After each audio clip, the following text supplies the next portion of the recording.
പുതിയൊരു വീഡിയോയിലേക്ക് എല്ലാവർക്കും സ്വാഗതം. ഇന്നത്തെ വീഡിയോയിൽ ഞാൻ ഉൾപ്പെടുത്തിയിരിക്കുന്നത് 2025 ജൂണിൽ നടക്കാൻ പോകുന്ന PSC പരീക്ഷകളെ കുറിച്ചാണ്. PSC കലണ്ടറാണ് ഞാൻ ഇന്ന് ഈ വീഡിയോയിൽ ഉൾപ്പെടുത്തിയിരിക്കുന്നത്. 68 കാറ്റഗറികൾക്കായി ജൂണിൽ 37 PSC പരീക്ഷയാണ് നടത്താൻ പോകുന്നത്. അതിലെ കൺഫർമേഷൻ കൊടുക്കാനുള്ളവ ഏപ്രിൽ 11 കൺഫർമേഷൻ നൽകണം. എന്നാൽ മാത്രമേ പരീക്ഷ എഴുതാൻ പറ്റുള്ളൂ. കൺഫർമേഷൻ നൽകാത്തവരെ പരീക്ഷ എഴുതാൻ അനുവദിക്കുകയില്ല. അപ്പോൾ അതുകൊണ്ട് പ്രത്യേകം ശ്രദ്ധിക്കാനുള്ളത് ഏപ്രിൽ 11 കൺഫർമേഷൻ കൊടുക്കുക. നിങ്ങൾ PSC സൈറ്റിൽ കയറിയിട്ട് എക്സാം കലണ്ടർ 2025 എന്ന് അടിച്ചു കൊടുക്കുമ്പോൾ ജൂണിലെ എക്സാം കലണ്ടർ ജൂൺ 2025 എന്ന് അടിച്ചു കൊടുക്കുമ്പോൾ ജൂണിലെ കലണ്ടർ വരും. അതിൽ ഓരോ സീരിയൽ നമ്പറിൻ്റെ നേരെ പരീക്ഷകളും നടക്കാനുള്ള ഡേറ്റുകളും കൺഫർമേഷൻ ഇതുപോലെ ഉണ്ടോ. Name of post, department, state wide or district vice, date of examination, admission ticket available എന്ന് മുതലാണെന്ന്, ഡേറ്റ് ഓഫ് കൺഫർമേഷൻ ഇതാണ്. ഇത് ഈ കോളത്തിൽ കൊടുത്തേക്കുന്ന ആ ഡേറ്റ് മുതൽ ഈ ഡേറ്റ് ഏതാണെന്ന് വെച്ചാൽ അതുവരെ നമ്മൾ കൺഫർമേഷൻ കൊടുത്തിരിക്കണം. 11 കഴിഞ്ഞാൽ പിന്നെ കൺഫർമേഷൻ കൊടുത്തിട്ട് കാര്യമില്ല, നമുക്ക് എക്സാം എഴുതാൻ പറ്റില്ല. അപ്പോൾ 23 മാർച്ച് മുതൽ കൺഫർമേഷൻ കൊടുക്കാൻ തുടങ്ങിയിട്ടുണ്ട്. 11 ഏപ്രിൽ വരെയാണ് ലാസ്റ്റ് ഡേറ്റ് കൺഫർമേഷൻ്റെ. അപ്പോൾ നിങ്ങൾ ആദ്യം തന്നെ എക്സാം കലണ്ടർ എടുത്ത് നോക്കുക.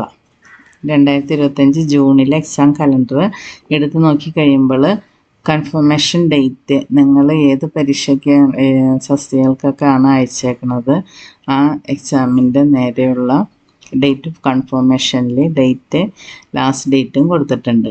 അപ്പോൾ അതിന് മുമ്പായിട്ട് കൺഫേം ചെയ്യുക. കൺഫേം ചെയ്യാത്ത പരീക്ഷകളുണ്ട്. അത് പ്രധാനപ്പെട്ട പരീക്ഷകൾക്ക് കൺഫർമേഷൻ വേണ്ട. അത് ഞാൻ പറയാം ഏതൊക്കെയാണ് പരീക്ഷകളെന്ന്. ഇപ്പോൾ ഏതായാലും ഞാൻ ഓൾറൗണ്ട് ഇതിനെക്കുറിച്ച് ബ്രീഫായിട്ട് കുറച്ച് കാര്യങ്ങൾ പറയാൻ വേണ്ടിയിട്ടാണ് വന്നിരിക്കുന്നത്. 68 കാറ്റഗറികൾക്കായിട്ട് 37 പരീക്ഷകൾ ജൂണിൽ PSC നടത്തും. വിശദമായ കലണ്ടർ പ്രസിദ്ധീകരിച്ചിട്ടുണ്ട്. സെക്രട്ടേറിയറ്റ് അല്ലെങ്കിൽ PSC ഓഡിറ്റ് വകുപ്പ് തുടങ്ങിയവയിൽ assistant auditor, police sub inspector, excise inspector, range forest officer എന്നിവയ്ക്കുള്ള പൊതു പ്രാഥമിക പരീക്ഷയുടെ 2ാം ഘട്ടം ജൂൺ 28 2ാം ഘട്ടത്തിൽ 2,25,362 പേർക്ക് പരീക്ഷാ സൗകര്യം ഒരുക്കുന്നുണ്ട്. വാട്ടർ അതോറിറ്റിയിലെ കമ്പ്യൂട്ടർ ഓപ്പറേറ്റർ പരീക്ഷയാണ് ജൂണിൽ ആദ്യത്തേത്. 7,606 അപേക്ഷകരുള്ള ഈ പരീക്ഷ ജൂൺ 9 തദ്ദേശ സ്വയംഭരണ വകുപ്പിൽ ലൈബ്രറിയൻ ഗ്രേഡ് 4 പത്തനംതിട്ട, പാലക്കാട്, മലപ്പുറം, കോഴിക്കോട്, വയനാട്, കണ്ണൂർ ജില്ലകൾക്കുള്ള പൊതുപരീക്ഷ ജൂൺ 10 ഇലക്ട്രിക്കൽ ഇൻസ്പെക്ടറേറ്റിൽ സ്കിൽഡ് അസിസ്റ്റൻ്റ് തസ്തികയിൽ കൊല്ലം, പത്തനംതിട്ട, ഇടുക്കി, പാലക്കാട്, മലപ്പുറം, കോഴിക്കോട്, കണ്ണൂർ ജില്ലകൾക്കുള്ള പൊതുപരീക്ഷ ജൂൺ 5 നടത്തും. ഹയർ സെക്കൻഡറി സ്കൂളുകളിൽ ലബോറട്ടറി അസിസ്റ്റൻ്റ് മുഖ്യ പരീക്ഷ ജൂൺ 21 നിശ്ചയിക്കപ്പെട്ടിട്ടുള്ളത്. കാർഷിക ഗ്രാമവികസന ബാങ്കിലേക്ക് പ്യൂണും അറ്റൻഡർ, നൈറ്റ് വാച്ച്മാൻ എന്നീ നിയമനത്തിനുള്ള മുഖ്യപരീക്ഷ ജൂൺ 25 നടത്തും. മെഡിക്കൽ വിദ്യാഭ്യാസ വകുപ്പിലും ആയുർവേദ മെഡിക്കൽ വിദ്യാഭ്യാസ വകുപ്പിലും അസിസ്റ്റൻ്റ് പ്രൊഫസർ വിവിധ വിഷയങ്ങളിലെ പരീക്ഷ ജൂണിൽ നിശ്ചയിച്ചിട്ടുണ്ട്. മുഖ്യപരീക്ഷ ഒഴികെയുള്ളവ എഴുതാൻ ആഗ്രഹിക്കുന്നവർ പ്രൊഫൈലിലൂടെ ഉറപ്പ് നൽകണം. അതാണ് കൺഫർമേഷൻ നൽകുക എന്ന് പറഞ്ഞാൽ. ഏപ്രിൽ 11 രാത്രി 12 കൺഫർമേഷൻ നൽകാനുള്ള അവസാന സമയം. കത്തിടപാടുകൾ നടത്താൻ പ്രൊഫൈലിൽ നൽകിയിട്ടുള്ള മേൽവിലാസം ഉൾക്കൊള്ളുന്ന ജില്ല തന്നെ പരീക്ഷാ കേന്ദ്രത്തിനായി അപേക്ഷകർക്ക് തിരഞ്ഞെടുക്കാം. അതിനായി ആവശ്യമെങ്കിൽ കത്തിടപാടുകൾക്കുള്ള വിലാസം പ്രൊഫൈലിൽ സ്വയം തിരുത്തിയ ശേഷം പരീക്ഷ എഴുതാനുള്ള ഉറപ്പ് നൽകണം. പരീക്ഷാ കലണ്ടറിനൊപ്പം പാഠ്യപദ്ധതിക്കുള്ള ലിങ്കും നൽകിയിട്ടുണ്ട്. സിലബസ് കൊടുത്തിട്ടുണ്ട്. അപ്പോൾ ഏതൊക്കെ സിലബസ് ആണെന്ന് നമുക്കത് നോക്കിയിട്ട് അതനുസരിച്ചിട്ട് ഫൈനൽ പ്രിപ്പറേഷൻ നടത്താം. മുഖ്യ പരീക്ഷയ്ക്ക് അർഹതാ പട്ടികയിൽ ഉള്ളവർക്കെല്ലാം മുഖ്യ പരീക്ഷയ്ക്ക് സൗകര്യം ഒരുക്കിയിട്ടുണ്ട്. ഇവർ പരീക്ഷ എഴുതാനായിട്ട് ഉറപ്പ് നൽകേണ്ടതില്ല. അവർക്കാണ് കൺഫർമേഷൻ വേണ്ടാത്തത്. അപ്പോൾ ഇതാണ് ജൂണിലെ എക്സാം കലണ്ടർ. അപ്പോൾ ഇവിടെ നെയിം ഓഫ് പോസ്റ്റിൻ്റെ നേരെ താഴേക്ക് ഏതാണോ നിങ്ങൾ അപേക്ഷിച്ചേക്കണത് അത് നോക്കിയിട്ട് എൻ്റെ department, state wide, district vice, പിന്നെ ഡേറ്റ് ഓഫ് എക്സാമിനേഷൻ നോക്കുക, അഡ്മിഷൻ ടിക്കറ്റ് സൈറ്റിൽ അവൈലബിൾ ആവുന്ന ടൈം നോക്കുക, കൺഫർമേഷൻ ചെയ്യേണ്ടതാണെങ്കിൽ കൺഫർമേഷൻ്റെ ഡേറ്റ് നോക്കുക. ലാസ്റ്റ് ഡേറ്റ് 11-ാം തീയതിയാണ്.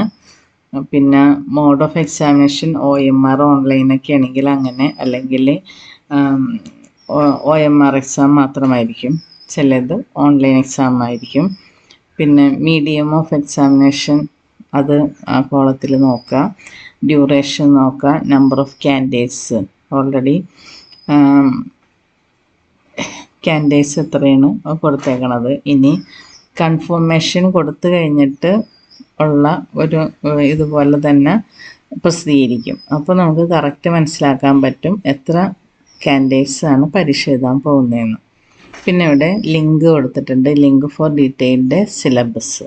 അപ്പോൾ സിലബസ് നമുക്ക് ഫൈനലൈസ് ആയിട്ട് പ്രിപ്പറേഷന് വേണ്ടിയിട്ട് സിലബസും നമ്മൾ നോക്കാം. അപ്പോൾ ഇത് ആണ് ഇതിൽ common test for serial examination. ഇതെല്ലാം നിങ്ങൾ നോക്കി വായിച്ചെടുക്കണം. നിങ്ങൾ ഏതാണോ എക്സാം അപ്ലൈ ചെയ്തേക്കുന്നത് അത് നോക്കുക. അതെല്ലാം ജൂണിൽ ഏതൊക്കെ എക്സാമാണ് നടക്കുന്നത്, അതിന് നിങ്ങൾ ഏതൊക്കെയാണ് എഴുതണത്, അതിന് കൺഫർമേഷൻ കൊടുക്കേണ്ട ഡേറ്റ്, ലാസ്റ്റ് ഡേറ്റ്, അതൊക്കെ എല്ലാം നോക്കുക. ഏത് തരം എക്സാമാണ്, OMR ആണോ ഓൺലൈൻ ആണോ, അങ്ങനെ അതിൻ്റെ ഡ്യൂറേഷൻ നോക്കുക, അതിൻ്റെ ലാംഗ്വേജ് ഏതിലായിരിക്കും എന്നൊക്കെ നോക്കുക. ഇതാണ് എക്സാമിനേഷൻ കലണ്ടർ. ലാസ്റ്റ് ഡേറ്റ് വരെ എക്സാം ഉണ്ട്.